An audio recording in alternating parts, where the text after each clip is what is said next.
Good afternoon, because it's afternoon in New Orleans. Good afternoon, folks. We'll get started in 1 minute.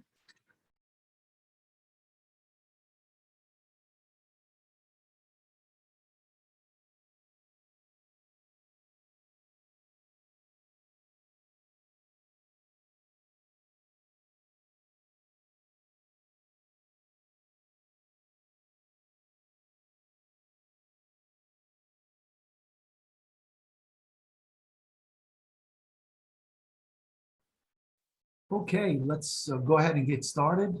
Uh, As I said, good afternoon. I'm Ralph Russo. I'm the program director for Tulane's information technology programs.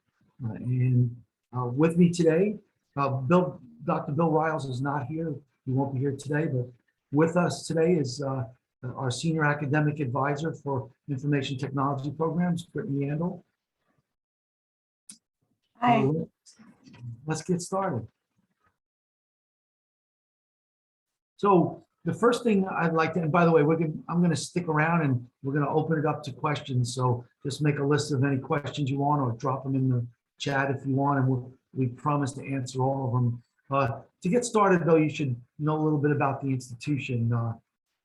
Tulane University, you may know, is a top 50 U.S. university, but the School of Professional Advancement within Tulane was actually kicked off in 1886.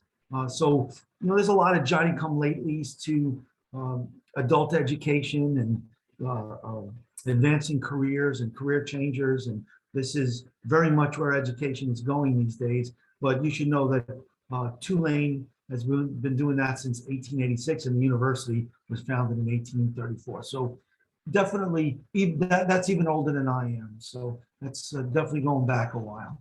So let's go on to why SoPA. So we're going to move quickly through some reasons why you might want to attend Tulane School of Professional Advancement. And you can see we're going to cover those areas in particular. Let's head past that. So online learning at SoPA. Why online learning at SoPA? So you guys can read the slide, and you would see this in most online programs where you would access learning materials, notes, and assignments, videos, interactive simulations, so on and so forth. Connect with other students, meetings. But how about beyond that? Why us, right? So you should know that each one of our courses, each course you'll take at Tulane Information School of Professional Advancement Information Technology, is built by a subject matter expert in the field over a 6-month period with the assistance of a PhD instructional designer and with access to our graphic design team and digital design team, so that the courses you take are not only informed by an industry expert, a subject matter expert in the field who's got a high-level degree, but they use our instructional designers and our graphics team to make those courses compelling and engaging. And so that our online courses at Tulane SoPA are top quality. In addition to that, in the information technology programs, we've got close to 400 labs available for our courses. So it's very likely that your courses will contain labs, hands-on labs, to further embed and instruct on the academic knowledge we're giving you. So it's not just academic knowledge, although it certainly is. It's also applied use of that academic knowledge through labs. And those labs could consist of anything from, hacking a firewall, spoofing, using tools, for example, Splunk or something else. These are things that you'll be using in your courses to drive that knowledge home. So we think that's that level of applied interaction is what's really makes these courses great, other than the solid design and development of the course. So next slide. You can see the scale, depth, and quality of our courses. Yes, we've won multiple awards, and we'll talk a little bit more about what's available to you in the information technology programs department in terms of Bachelor of Science and Master of Science. We'll do that in a minute, but you should know, again, this is Tulane quality course material. We take it very seriously. We spent a fortune to build these courses and to develop these labs. We think they're the best that you'll find anywhere. Information technology program, drilling down to my department. We offer IT and cyber courses, industry road. Basically, if you read this, what you're going to find out is that our courses, again, developed, applied, and academic, both. All of our courses were modeled after the recommended information technology curriculum by ABET and by other groups that have published this level of standard. Recently, we had a in-depth review by ABET for accreditation. So you can see that our academic standards are at the highest level, but we haven't left out the applied hands-on work. So courses can be completed from wherever you are at both levels, undergraduate and graduate. And we also give you concentrations that are available to you, and also certificates to earn at the graduate level. So let's proceed on. So let's look at the bachelor's degree. So we have a Bachelor of Science in Information Technology. That there are 4 concentrations.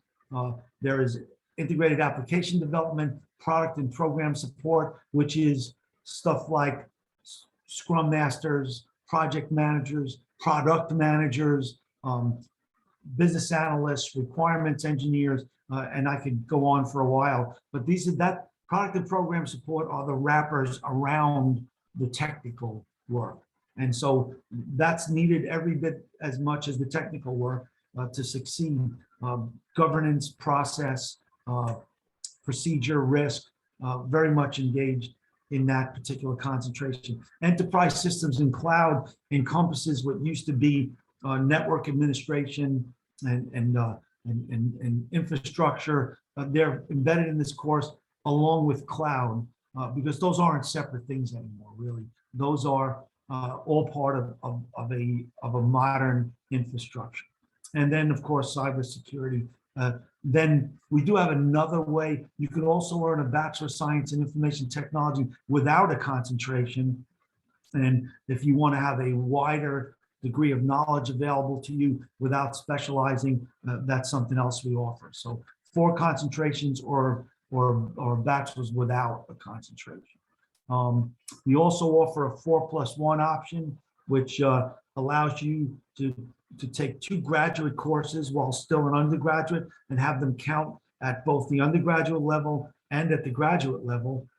That saves you, since you pay at the undergraduate rate for those 2 courses, that saves you the fee for 2 of your master's courses. And then 4+1 also offers a 20% discount on courses taken at the graduate level within a specific amount of time. So that's a great financial benefit and time-saving benefit right there.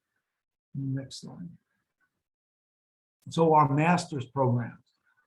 We have 2 Master of Science degrees, a Master of Science in IT Management and a Master of Science in Cybersecurity Management. You can see we have some concentrations there that are available. You can get your master's in IT management with a concentration in cybersecurity or homeland security or emergency operations. You can get your master's in cybersecurity management, again, with emergency operations or homeland security concentration. You also can earn or take graduate certificates.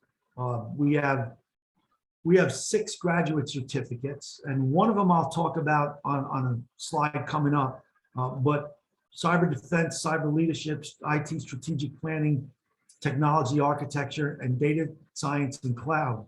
4 of those stack directly into the master's degree. So you can take a master's degree, an MS in IT management, and also add an IT strategic planning certificate without taking extra courses if you plan correctly. And luckily for you, you've got Brittany Yandel to help you plan, so your life will be easy. I can promise you that.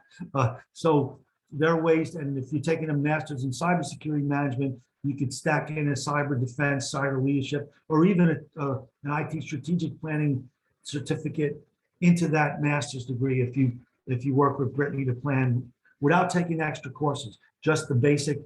The MS in IT management requires 10 courses.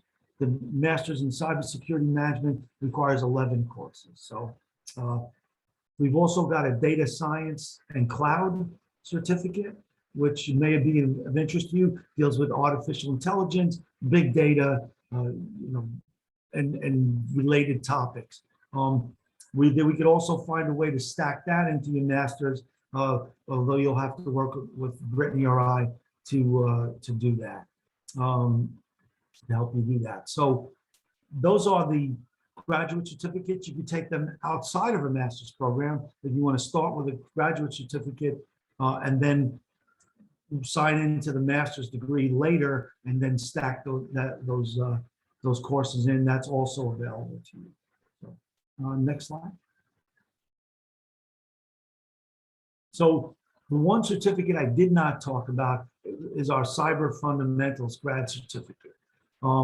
This is for folks who have their undergraduate degree, but it's not in technology. So they don't have the technical background, or they haven't been working in IT. So they don't have the technical education or background to be admitted into a master's program in cybersecurity or a master's in IT management. But they realize that their career is taking them there, and they want to get a master's in IT management or cybersecurity management. What we can do for them is, if they've earned an undergraduate degree with a 3.0 GPA or greater, and if it's 2.9, we can talk about it, 2.8, but we'll allow folks to take this Cyber Fundamentals grad cert. Normally, the other certificates are 4 courses. This is a 6-course certificate, and it acts as a bridge. Once you take this Cyber Fundamentals certificate, we'll fill in that foundational knowledge you'll need to take graduate technology courses.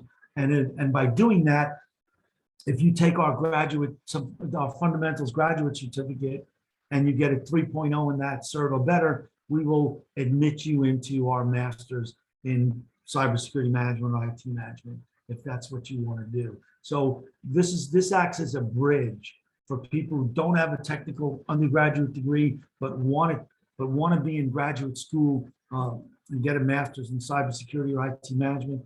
This will work to bridge them over. Next slide. So what's different about us? I try to give a hint about some of this, but I think sometimes the one we forget to talk about is affordable. Generally, folks will look online and say, okay, what is a Tulane education course, Tulane education cost? And they'll find out that it can be pricey. But at the School of Professional Advancement, our fees and our tuition are pretty closely aligned to what you'll find in a lot of state schools. They are less than the traditional student Tulane tuition costs, and they are in many ways aligned to other schools. So what I'm basically saying is, if you didn't think you could afford to get a Tulane education, you can. At School of Professional Advancement, our courses are built to Tulane standards, but the tuition you'll pay is significantly less. And again, top 50 university, informing everything we do. We're going to talk more about faculty in a minute, but we have a Women in Technology mentorship program where female executives in industry volunteer to mentor our students to prepare them for the culture of being a leader or just a worker in information technology. So that's something that's voluntary and available to our students, and you'll be meeting one-on-one with somebody who's walked that road. So again, I don't make any decisions as the chair of the department. I don't make any decisions without consulting my industry advisory board. And my industry advisory board is made up of 20 plus C-level executives, and it's on the website if you'd like to see that. Their names and their positions and a little bit about them on the website. If when I want to make a change to add a course or change a degree requirement or add a new certificate, first thing I do is go to my industry advisory board and I say, is this change making my program more valuable in industry? Because if it's not, I don't want to do it.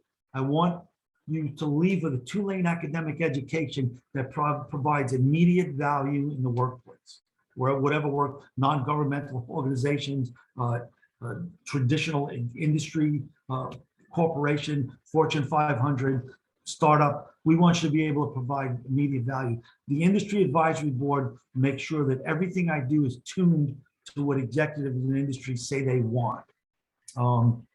The perspective we bring to our courses, we're not just teaching you the technical stuff that you certainly will be learning, but whether you're in the bachelor's program or the master's program, you are going to learn a little bit about governance and leadership, about process, about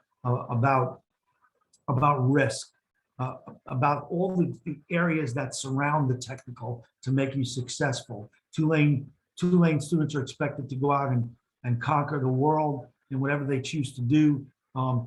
We give you that perspective to help you do that. And again, academic and applied, we talked about. We do have courses at both the undergraduate and the graduate level that allow you to earn in the course an industry certification. We're partnered with Amazon Web Services. You can earn certs in your academic class that you're getting credit for. You could also earn an industry cert. CompTIA, we offer courses. I usually offer one a semester: Security Plus, Network Plus, Server Plus, Cloud Plus, Project Plus, and you'll be able to earn that cert, or well, at least be permitted to test for that cert as part of your course. We don't require a GRE for our masters, and again, I talked about stackable certs and concentration. So you want to move on to the next thing. Our faculty is probably the most important thing. If you didn't remember too much else, I'd like to point you to our website. The link is there, or you can just go to sopa.tulane.edu/IT, sopa.tulane.edu/IT, and learn all about our program, including meeting our faculty. I could probably talk for 4 hours about our wonderful faculty. They're amazing.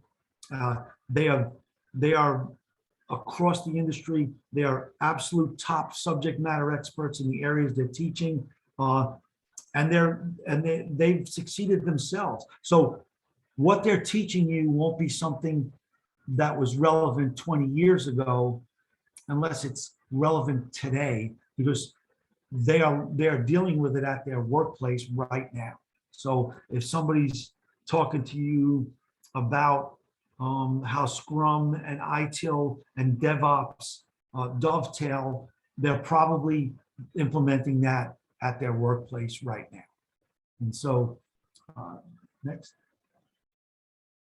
Career options, again, these are some suggestions. This list could be literally hundreds long at the Bachelor of Science program. You know, think analysts, think designers, think in different areas: cybersecurity analysts, data requirements, data engineers. This list could go on for a very long way. Basically, your Bachelor of Science concentration will determine where you generate the most interest in industry. I want to say something right here, though. My department has a jobs program, and we're partnered with dozens of companies. There's not a week that goes by that I don't send my students multiple job opportunities for them to look into. Some they like, some they don't, some they meet standards for, some they don't.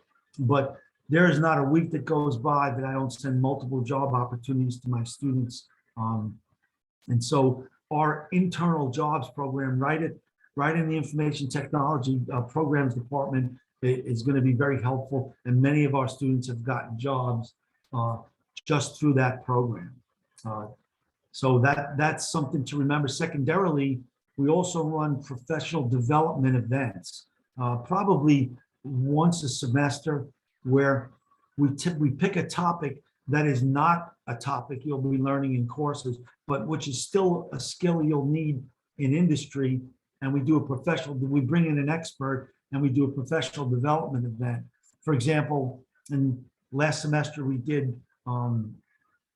emotional intelligence. We brought in an industry psychologist to talk about emotional intelligence and what that means and how it helps you succeed at work. This Friday, we have a panel of 5 industry executives going to speaking in the professional development event to talk about the skills and how to best position yourself to succeed in the IT world. Not the technical, not the certifications, not that knowledge, because you're getting that in your classes, but we bring these folks in to talk about what else do you need to be the best. And those are free. Just dial in on your lunch hour on a Friday and you get that information. So, so in terms of career, we talked about the industry advisory board, but we've got all these other things to line up a job for you and to help you succeed at that job. And by the way, even as an alumni, I invite you back for professional development events. I also invite you, I send job opportunities out as well in case you're interested in switching a career eventually. So next slide.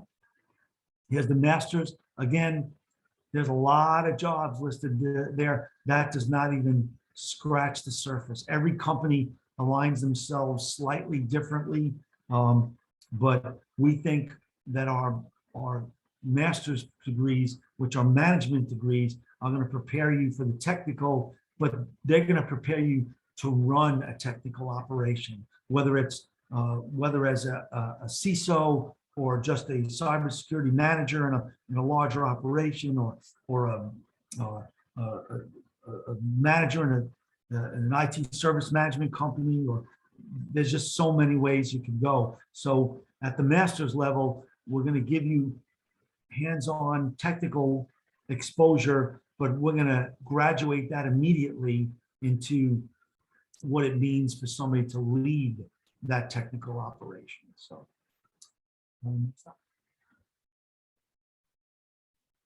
And with that, I'm going to turn you over to Brittany Yandel. Brett. Sure, thank you, Ralph. Hi, everyone. So I'm going to talk to you briefly about student support and success here at SoPA. So like Ralph mentioned, I am an academic advisor. I work with the master's students, so in the graduate certificates or any of the master's programs within IT and cybersecurity. We have an undergraduate advisor as well, Mr. Dan Ray, and we will both be with you depending on your program from the time that you start until you finish. So questions about registration, questions about what classes to take, how long do I have to graduate, will this class count, anything like that, you'll come to your academic advisor for. We also serve as kind of your first point of contact. If you don't know where to go with the question that you have, you can always start off with your academic advisor, and we would be happy to help connect you with the correct person or office that can best assist you. Aside from that, as Ralph mentioned, we have expert faculty with industry experience. So most of your professors are all either currently working in the field or have in the past, and they come with a lot of industry experience. So that's just to say, make sure you are building those relationships with your professors throughout your time here at Tulane.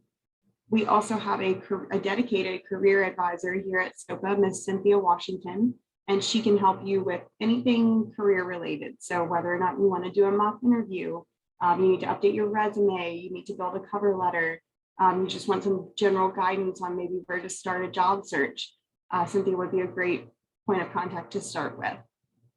And then once you graduate from Tulane, you are automatically put into this large Tulane alumni network, which can also be beneficial to you here as a student. So our alumni network is very big. If you are looking at a job and maybe we have a previous Tulane student or employee who is currently there, they might be in our database. That might be a good person that you can connect with about that particular position or company. So a lot of benefits on the student success side to choosing Tulane. Credit for prior learning. So at SoPA, we know that a lot of students do come to us with previous experience, whether that's work experience or school experience, school credit. So if you are a student who, let's say you're coming into the IT field, but you've been doing IT for, 15 years or so, there might be a chance for you to earn credit for your prior learning within the field. So to start learning more about that, you can talk to your advisor and they will connect you with the correct person to get that process started. Undergraduate students can earn up to 24 credits. So that's 8 courses for portfolio assessment. So prior work experience, prior life experience, and graduate students can receive up to 6 credits or 2 courses for portfolio assessment. Applying is very simple. Our application is short, straightforward. You could get it done today if you haven't already. There is a $40 or $50 application fee. However, that will be waived on this webinar. You do need to have a clear image of your government ID ready to upload. Your transcripts need to be sent electronically or mailed in a sealed envelope from the institutions where you are requesting them from. And as Ralph mentioned, the GRE is not required. So again, applying is very simple.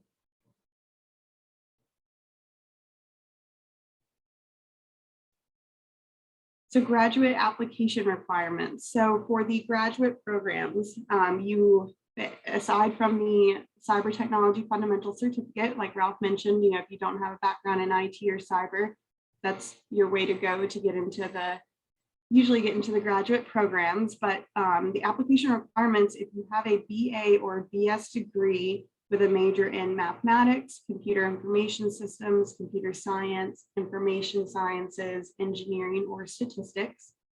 If you have a BA without a computing major, but you've got significant computing coursework or 3 to 5 years of professional experience, you do need a grade point average of 3.0 or higher on a 4.0 scale. You need a resume or a CV, and again, there is no GRE required. So these are your application deadlines. You might want to take a picture of this screen if you don't have this information already in front of you. For summer, that application deadline is May 1st. For fall, it's August 1st. And for spring, it's January 1st. You'll also see that we have an early enrollment scholarship. So for this summer, while our application deadline is May 1st, if you are enrolled, registered for classes by April 25th, you can receive a scholarship, a tuition scholarship. So for undergrad, that's $200. For graduate students, that's $500. So the earlier you enroll, the earlier you get in, the better. Affordability. So Ralph mentioned this earlier as a big point for why a lot of students choose Tulane. Undergraduate tuition is $576 a credit. One thing to point out is that is per credit. So every course is usually about 3 credits. You might have a 1 credit course here or there as an elective if you're an undergraduate student, but most courses are going to be 3 credits. So for an undergraduate course, you're looking to $1,500 to $1,600 for 3 credits. On the flip side, graduate credit is $1,119 per credit. So you multiply that by 3 to get your total for tuition on a 3 credit course. We do have financial aid available. As a Tulane student, you are assigned a specific financial aid counselor. If you don't know that information, you can contact your advisor and we would be happy to send you the contact information for that person. Financial aid is a very busy office, so I would recommend getting in sooner rather than later if you have any questions. And then types of aid that we have available. So at SoPA, we've got federal grants, federal loans, which again, you'll have to go through your financial aid advisor for. We also have the Yellow Ribbon Program. At SoPA, we've got the 20% discount for active duty military and veterans, active and retired public safety personnel, and students from a minority serving institution. There's actually a couple of different ways to get that 20% discount.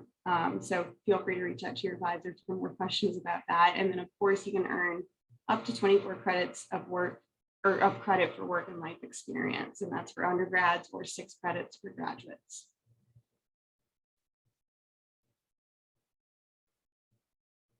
All right, any questions?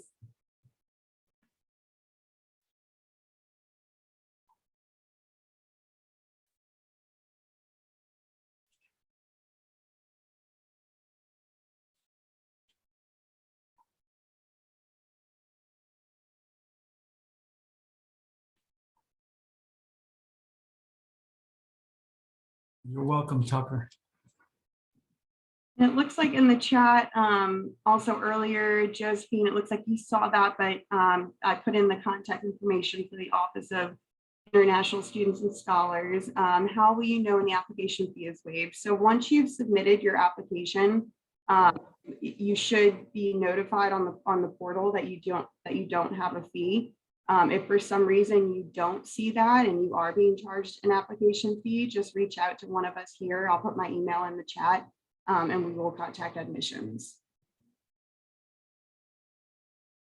Do the graduate certificate credits apply to the degree? It depends on the certificate. So if you're in the cyber technology fundamental certificate, which is that bridge program that Ralph discussed earlier, those credits do not count towards the full master's. If you do pursue one of the core course graduate certificates, those are stackable and can be counted towards the master's if you continue.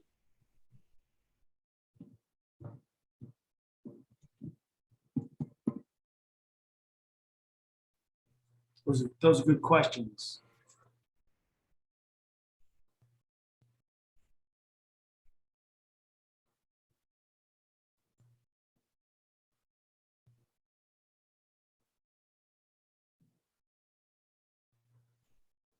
Well, we'll wrap up, but I'm gonna stand by for a little further. I'll be the last one to leave. If you thought of the question, just and both Brittany and I put our emails in the chat. Wait, we do have another question, but our emails are in the chat if you want to follow up with a question. Are students allowed to work on campus? And aside from the $500 scholarship for early application, are there others? So we do have student workers. There are jobs on campus.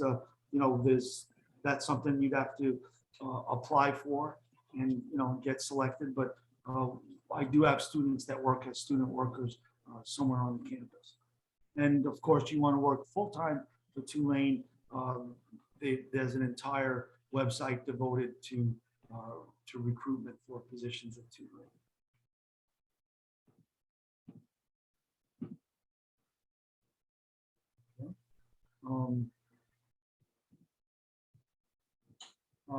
Other scholarships. Occasionally we do get scholarships that are earmarked for certain things and they'll come through, but that's very much ebb and flow.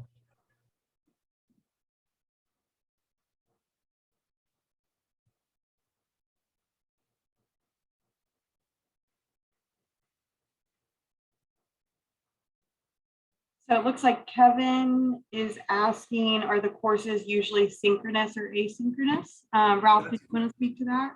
Yeah, that's a great question. Good question, Kevin.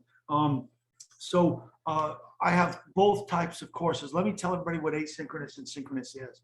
A synchronous course is an online course that's very much like going to school every week. At a certain day and time every week, you sit in front of your computer, you get on Zoom, and you attend class. Your video's on, and you're not moving around, and you're attending class. That's a synchronous course. An asynchronous course is one in which there is no set meeting day and times for the course. You just log into Canvas, which is our learning management system. You log into Canvas as you can, throughout the week, and do your work, turn in your assignments, do your readings. I will say that even my asynchronous courses have a once a month synchronous meeting so that you could ask the instructor questions or get some guidance. Those are not required for the students in asynchronous classes. They're not required, and the instructor records the session in case you can't make it. We have both types of courses. I run, and I'll switch them up. I'll run a course synchronously one semester and then asynchronously the next semester if I possibly can. So that's a great question, Kevin. Hope that answered you. Let me know if you have anything else you want to know.